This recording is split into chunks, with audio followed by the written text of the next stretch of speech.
Assalamualaikum warahmatullahi wabarakatuh. Kami dari kelompok 12 yang beranggotakan Ahmad Iza Mahendra, saya sendiri, Indah Eka Lestari, Laras Putri Andini, Oriza Novandi Alfirdaus, dan Suci Nurhayati. Di video kali ini kami ingin mempresentasikan hasil diskusi dari kelompok kami yang bertemakan manusia sebagai animal education. Pendidikan hanya untuk manusia. 1. Manusia dan hewan. Hewan tidak dapat membedakan mana yang baik dan mana yang buruk, mana perbuatan bermoral dan perbuatan tidak bermoral. Pada dasarnya hewan tidak memiliki hati nurani, tidak mampu memiliki nilai-nilai, tidak memiliki perasaan.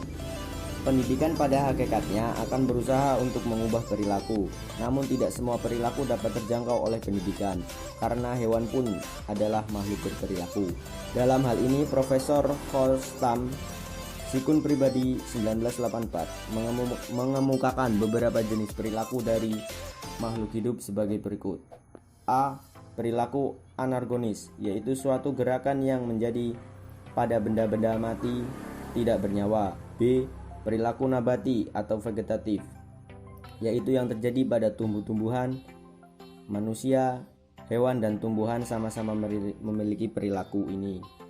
C. Perilaku hewani. Perilaku ini lebih tinggi derajatnya daripada perilaku nabati. Perilaku ini bersifat instingtif atau seperti insting lapar, insting seks, insting mempertahankan diri. Dan yang terakhir, D. Perilaku insani atau manusiawi, merupakan perilaku yang hanya dimiliki manusia. Selanjutnya, 1. Manusia memiliki kemampuan untuk menguasai hawa nafsunya. Yang kedua, manusia memiliki kesadaran intelektual dan seni, dapat mengembangkan pengetahuan dan teknologi, menjadikan manusia makhluk berbudaya. Yang ketiga, manusia memiliki kesadaran diri, dapat menyadari sifat-sifat yang ada pada dirinya, dapat mengadakan introspeksi. Kemudian yang keempat, manusia adalah makhluk sosial, membutuhkan orang lain untuk hidup bersama-sama, berorganisasi, dan bernegara. Yang kelima, manusia memiliki bahasa simbolis, baik secara tertulis maupun lisan.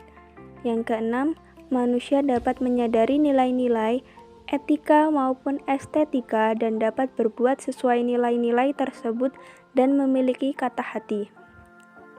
Kemudian, 2. Mengapa manusia harus dididik? Manusia harus dididik karena manusia dilahirkan dalam keadaan tidak berdaya, selanjutnya manusia lahir tidak langsung dewasa, dan manusia pada hakikatnya adalah makhluk sosial.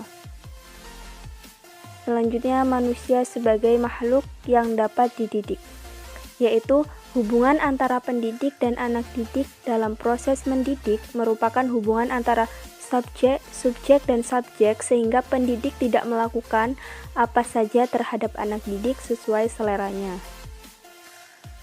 Kemudian, manusia adalah makhluk yang dapat dididik. Dijabarkan dalam 4 pandangan dasar antropologis. Yang pertama yaitu prinsip individualitas, yang kedua prinsip sosialitas, yang ketiga prinsip identitas moral, dan yang keempat prinsip unikvitas. Selanjutnya, anak manusia dalam kondisi perlu bantuan. Yang pertama, manusia lahir tidak berdaya, yaitu manusia memiliki kelebihan. Yang kedua, manusia belum dapat menolong dirinya sendiri, dan manusia dilahirkan dalam lingkungan manusiawi.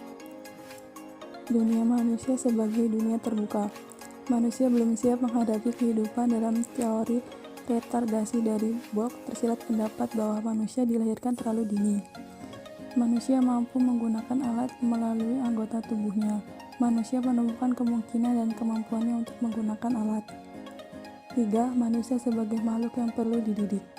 Dari peristiwa manusia serigala, para ahli mengambil kesimpulan yang sangat penting bagi pendidikan, yaitu bahwa kelahiran seseorang sebagai manusia belum menjamin bahwa ia akan hidup sebagai manusia. Untuk memungkinkan seseorang baik kelak hidup sebagai manusia dan melaksanakan tugas kemanusiaannya, ia perlu dididik dan dibesarkan oleh manusia dalam lingkungan kemanusiaan.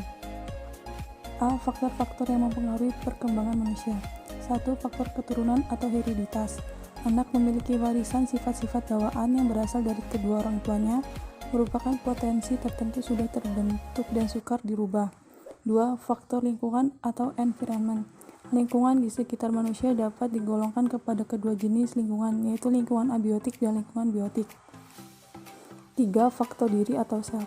Guru harus memahami faktor diri yang merupakan faktor kejiwaan kehidupan seorang anak. Beberapa ciri perkembangan kejiwaan anak dikemukakan oleh Abu Ahmadi sebagai berikut. A. Ciri perkembangan kejiwaan anak TK. 1. Kemampuan melayani kebutuhan fisik secara sederhana telah mulai berubah. 2. Mulai mengenal kehidupan sosial dan pola sosial yang berlaku dan dilakukannya. 3. Menyadari dirinya berbeda dengan anak yang lain yang mempunyai keinginan dan perasaan tertentu. 4. Masih tergantung kepada orang lain dan memerlukan perlindungan orang lain. 5. Belum dapat membedakan antara yang nyata dengan yang khayal. B. Ciri-ciri perkembangan kejiwaan anak SD. Yang pertama, pertumbuhan fisik dan motorik maju pesat. Yang kedua, kehidupan sosial diperkaya dengan kemampuan bekerja sama dan bersaing dalam kehidupan kelompok. Yang ketiga, mempunyai kemampuan memahami sebab akibat. Yang terakhir, dalam kegiatan-kegiatannya belum membedakan jenis kelamin dan dasar yang digunakan adalah kemampuan dan pengalaman yang C. Ciri-ciri perkembangan kejiwaan anak SD. Yang pertama, mulai mampu memahami hal-hal yang abstrak atau khayal, mampu berkomunikasi pikiran dengan orang lain. Yang ketiga, tumbuh minat mematuhi diri sendiri dan diri orang lain. Yang keempat, tumbuh pengertian tentang konsep norma dan sosial. Yang kelima, mampu membuat keputusan sendiri. C. Nafitisme. Aliran Nafitisme berkeyakinan bahwa anak yang baru lahir membawa bakat, kesanggupan, dan sifat-sifat tertentu. Bakat, kemampuan, dan sifat-sifat yang dibawa sejak lahir sangat menentukan dalam pertumbuhan dan perkembangan anak manusia. Pendidikan dan lingkungannya tidak berpengaruh terhadap pendidikan anak. D. Naturalisme. Natur artinya alam atau apa yang dibawa sejak lahir. Aliran naturalisme yang dipelopori J.J. Rousseau, filosof Perancis, pada tahun 1712 sampai 1778. Berpandang bahwa semua anak yang dilahirkan berpembawaan baik, dan pembawaan baik anak tersebut akan menjadi rusak karena dipengaruhi lingkungan dan pendidikan yang diberikan oleh orang dewasa, sehingga bimbingan dari orang dewasa tidak diperlukan. E. Empirisme. Empirisme bertolak dari pandangan John Locke tahun 1704 sampai 1932 yang mementingkan rangsangan dari luar dalam perkembangan manusia dan menyatakan bahwa perkembangan anak bergantung kepada lingkungan dan sama sekali tidak memperhatikan bawaan atau bakat anak. F. Konvergensi. Implikasinya bagi pendidikan adalah bahwa dalam melaksanakan pendidikan, kedua momen dasar dan ajar hendaknya mendapat perhatian seimbang, karena pendidikan memegang peran yang sangat penting. Namun demikian, seorang pendidik hendaknya berendah hati sebab upayanya bergantung pada situasi saat pendidikan itu berlangsung, dari cara anak menerimanya atau menolaknya. Dari bakat dan kemampuan yang ada pada anak sangat sulit ditentukan. Misalnya, mana hasil didikan dan mana penjabaran bakat dan bawaan. Baik, kita masuk ke slide yang terakhir. Terdapat kesimpulan dan saran. Dari materi yang telah dijelaskan oleh kelompok kami, dapat ditarik kesimpulan bahwa manusia sejak lahir telah dibekali dengan sejumlah potensi. Potensinya adalah kemampuan, kesanggupan, dan daya yang menjadi modal bagi manusia tersebut agar kelak siap mandiri dalam menjalani kehidupannya di lingkungan mana dia berada atau di lingkungan dia tinggal. Menurut M.J. Langeveld, yang memandang manusia sebagai animal educandum, mengandung makna bahwa manusia merupakan makhluk yang perlu atau harus dididik.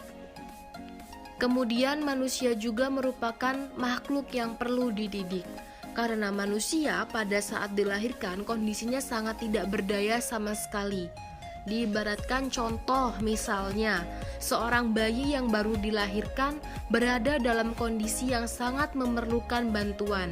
Ia memiliki ketergantungan yang sangat besar, Anak manusia untuk bisa menjadi manusia yang mandiri membutuhkan suatu proses yang lama dan tidak ada dengan sendirinya tanpa bantuan orang lain untuk mencapainya. Kemudian saran dari materi kami, oleh karena itu kita harus terus belajar dan perlu pendidikan untuk mendewasakan diri. Karena tanpa pendidikan, manusia tidak dapat mengembangkan potensinya secara optimal. Sekian dan terima kasih. Itu saja yang dapat kami sampaikan. Semoga materi yang telah disampaikan dapat bermanfaat untuk kita semua. Saya akhiri. Wabillahi taufiq wal hidayah. Wassalamualaikum warahmatullahi wabarakatuh.